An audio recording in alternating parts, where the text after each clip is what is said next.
السلام عليكم ورحمة الله وبركاته دعوتو تكين جالتمو كبجمو ودفنو لي وقتاوا إجو وان ساعتي وان أما كانت ديما جرو قباس أداك أبني سني دياني جرا سنويو هاسا قويا هرا فيلد مارشال برانو جولا هاسا في انت الله سياسة جوار محمد الرد يادا قبابا توقع سني كنو داف قباسس قرر سنبوس داف دفا جرا جلقا برد فيلد مارشال برانو جولا وقا شنفا lola Tigraay wajjin jalqabe makkalaakaa saraawwitii waraana kaabarra jiru kan achitti ummata Tigraay eeguudhaaf naannoo san jiru irratti badii dalagame xiqimti gaafa guyyaa 24 hin irraanfadhu wanti onnee na cabse wanti jireenya kee keessa na gaddisiise wanti akka kanaan jiru jechuudhaan fiildi maarshaal Biraanuu Juulaa gadda isaa ibsatee jira. Isa kanarraa kan ka'ee gujjullaadhaan jechuudhaan garee Dabratsiyoon fa'aa warra har'as ummata Tigraay aarsaa kafalchiisuudhaaf jeequmsa garaagaraa godhuudhaaf deeman kana ummanni Tigraay bakka akka jedhuun akeekkachiisaa fi ergaa dabarsee jira. Kanarraan dabre ammoo kallattii garaagaraati waraana nu labsaa turanii naannoo Amaaraa keessatti faannoo wajjin ta'uudhaan nu lolaa turanii hedduu boojinee turre garuu obsaan laalaa jirra. Kana booda ammoo yoo likkii nutti tare callisnee ilaallu. Ummata Tigraay ammas akka boo'ichatti hin deebifneef ummanni Tigraay isaan kana ofirraa akka falmatu jechuudhaan fiildi maarshaal Biraanuu Juulaa dubbate. Dhugaa rabbii dubbachuudhaaf haasaa hedduu haasa'ee fiildi maarshaal Biraanuu Juulaa guutuu viidiyoo laayivii dabraa ture gara nama 10,000 daawwataa ture argitanii jirtan. Itti aansuudhaan gabaasni biraa immoo xiinxallaa siyaasaa Jawaar Mohaammed guyyaa har'aa gaafii hawaasarraa ka'e dhimma ulaa galaanaatiin wal qabatee gaafiif deebii godhee jira. Yaada isaallee hawaasaaf dhiyeessee jira dhimma waraana kanaatiin wal qabatee.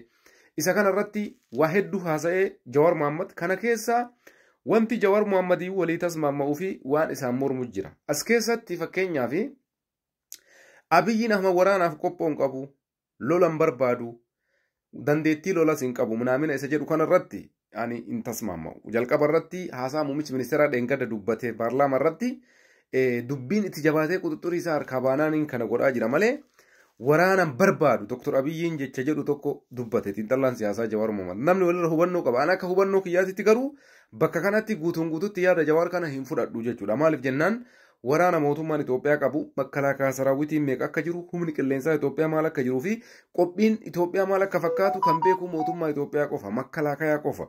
Abiyyiin Ahmad ammoo kana bareechee beekaa jechuudha. Kanaaf onnoo guutuun yoo lola kana jalqabne namni dhaabuu danda'u hin jiru jedhee dubbachuu danda'a. Kanarratti xiinxallaan siyaasaa Jawaar Mohaammed ani yaada kanarratti yaada isaa hin fudhadhu jechuudha. Guutumatti qophiin hin jiru waraanaa fi miti olola manaamina yaada jedhu kanarratti hin tasmaama'uuni jechuudha. Wanni asirratti ammoo yaada biraa kan inni dhiyeesse keessaa akka gaafiititti kan Jawaar gaafatamee gaafii kanallee bulfatee gara fuulduraatti deebisa jedhu. Yoo TPLF faannoon shaabiyaan tokko ta'anii mootummaa kanarra lola balan mootummaa kana yoo cabsanii dhufanii aangoo qabatan bu'aan Oromoo maal ta'a? Ilaalchi waraana adda bilisummaa Oromoo maal ta'a? Maraanni adda bilisummaa Oromoo maal bira dhaabbata?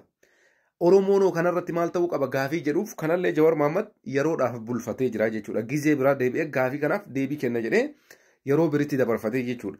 Gaafiin biraan ammoo kan Jawaar Mohaammed dhimma ulaa galaanaatiin wal qabatee ka'ee fi as keessatti wanti xiqqoo isii bakka kanatti yaada kanarratti gaafii ka'e keessa gaafiin akkaan ijoo ta'ee natti mul'ate gaafii dhimma ulaa galaanaa irratti Itoophiyaan tan Oromoo qofaa miti. Itoophiyaan tan uummata Itoophiyaa hundaati. Tan beheer beerasabiiti. Tigree dabalatee warra Amaara dabalatee warra Afaanuuf hin jedhu uummanni hundi uummata Itoophiyaa hundi Itoophiyaan tanam hundaati. Parsantii guddaa har'a xiyyeeffannaa ulaa galaanaa kennee sa'aatii kanatti kan hojjechaa jiru kallattii garaagaraatiin hoggansa Oromooti. Hoggantoota Oromooti. Paarlaamarraa kaasee iddoo garaagaraa irratti waan kanarra xiyyeeffatee kan hojjechaa jiru Oromoodha. Kanarratti wanti kun bakka kanatti waan gaafii sirrii gaafatamee jechuudha. Kanarratti hoggansa Oromoo qofa osoo hin taane dhimma galaanaa kakaasuu qabu. Raayyaa ittisa biyyaa keessaallee jeneraalota Oromoo qofa osoo hin taane hundi isaanii nu gadi bahee jeneraalli biyyattiin qabdu hoggansi Itoophiyaan qabdu dabuubii haa jedhu bahaa jedhu kaabaa jedhu kibbaa jedhu dhimma ulaa galaanaa irratti nutis Itoophiyaadha. Itoophiyaadhaaf aarsaa barbaachisuun kafalla jedhee namni kamuu gabbahee dubbachuu qaba jechuudha. Maaliif jennaan har'a adda durummaadhaan sochii ulaa galaanaa kanarratti kan bakka bu'ee waamara irratti sochoosaa jiru Oromoodha. Oromoon uummata guddaadha dhugaadha sochoosaa jira garuu hunduyyuu waan kana keessaa dubbachuu qaba. Kanaaf jecha bakka kanatti mootummaan Itoophiyaa hoggansi aangoorra jiru kan beheer beerasabii hundi gabbahee dhimma ulaa galaanaa irratti akka yaada kennatu irratti waan dalagamuu qabu jechuudha. Kanaaf jecha amma fakkeenyaaf wanti kun waan Oromoo qofaa miti. Oromoon kophaa isaatti gaafa jabaatteen dhaabbata. Sun rakkoon qabu. Already guyyaa dubbiin as kalooftee waa'ee Oromoo taate sun Oromoon tokkummaa isaatiin xilaa isaan ittisa. Garuu amma immoo dhimma Itoophiyaa waan ta'eef Amaarris, Tigreenis, Guraageenis, Hadiyyaanis beher beerasabiin dhufe yaada kanarraa kennachuu qaba waan ta'eef kanarratti mootummaan federaalaa irratti hojjechuu qaba jechuudha. Haasaa hedduu haasa'ame intarvii Jawaar Mohammad hedduu dhageeffannee jirra. Kana keessatti kaammoo haasaa inni haasa'e mee waan ta'u walumaan laallaa waan gaarii jira, waan gaarii hin taane jira, waan sirri jira kana yerootu murteessa. Kanaafi yaadni inni dhiyeesse dhimma dippiloomaasii dhimma karaa kamiinuu kana bal'inaan dhageeffatanii jirtanii walumaa galatti dubbiin ijoon bakka kana jirti jechuudha. Uummanni Itoophiyaa hundi tokkummaadhaan dhimma ulaa galaanaa irratti akka hojjechuu qabu dubbachuu barbaadeeti. Galatoomaa yeroo gaarii.